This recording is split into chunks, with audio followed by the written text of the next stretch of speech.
सांगलीमध्ये मराठा समाज संस्थेतर्फे उभा करण्यात आलेल्या छत्रपती शिवाजी महाराज यांच्या पुतळ्याचे अनावरण केंद्रीय मंत्री नितीन गडकरी यांच्या हस्ते करण्यात आले। माजी केंद्रीय मंत्री शरद पवार कार्यक्रमाच्या अध्यक्षस्थानी होते, तर माजी खासदार संजय काका पाटील हे कार्यक्रमाचे स्वागताध्यक्ष होते।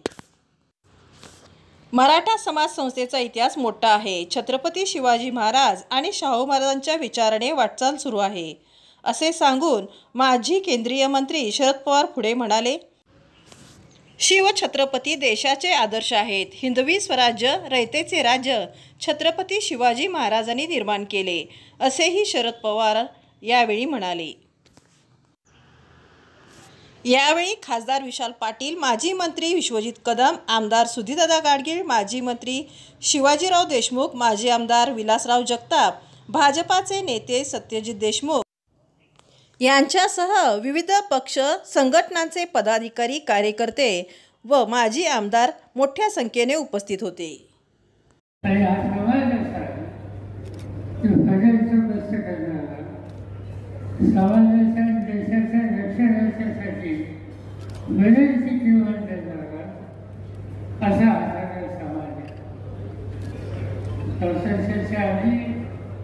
या देशाला एकसारखे ठेवण्यासाठी इंग्रजांच्या काळामध्ये अनेक प्रकारचे युद्धाचे वर्ग त्यांनी जमा केले आणि त्याच्यामध्ये मराठा रेजिमेंट ही सुद्धा एक संस्था त्यांनी स्थापन केली आणि त्याचं मुख्य ठिकाण जळगाव आहे। आज मराठा रेजिमेंट या देशाच्या सगळ्या भागाचे संरक्षण करते।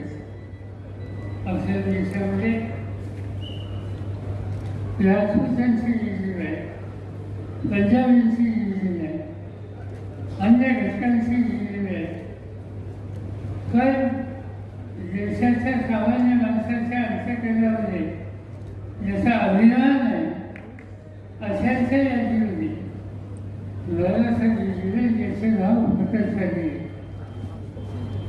आणि आज या देशाचे रक्षण करायला हा जवान त्या ठिकाणी मार्गदर्शन होता।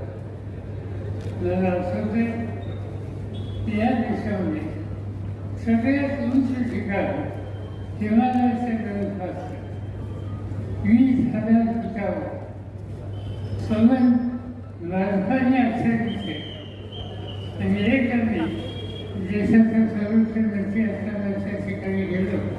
तिचा ऑक्सिजन नाही, सगळीकडे बर्फ आहे, राहायला जागा नाही, जी घराची बर्फाची आहे आणि त्या ठिकाणी राहून देशाचं रक्षण करण्याच्या संबंधीचं काम हे मराठा रेजिमेंटचे लोक करतात। जिथं ऑक्सिजन नाही त्या ठिकाणी मराठा रेजिमेंट, जिथं जमीन नाही फक्त बर्फ आहे तिथं मराठा रेजिमेंटचे लोक काम करतात आणि सैनिकाच्या बाजूला पाकिस्तानची सीमा आणि म्हणून अशा कठीण राहण्यासाठी अत्यंत अवघड अशा ठिकाणी जाऊन या देशाचं रक्षण करण्याच्या संबंधीचं काम जो बहादर जवान करतो तो बहादर जवान मराठा रेजिमेंटचा जवान आहे आणि त्यावरती काम मला आठवतं की त्या जवानांना भेटण्यासाठी मी 20,000 फुटावर गेलो आणि मला पाहण्याचं नसेल त्यांनी सकाळी केलं नाही, आमच्या या आश्रमीत तुम्ही सांगितलं नाही, मला पाहिजे आमच्या एकच गोष्ट केली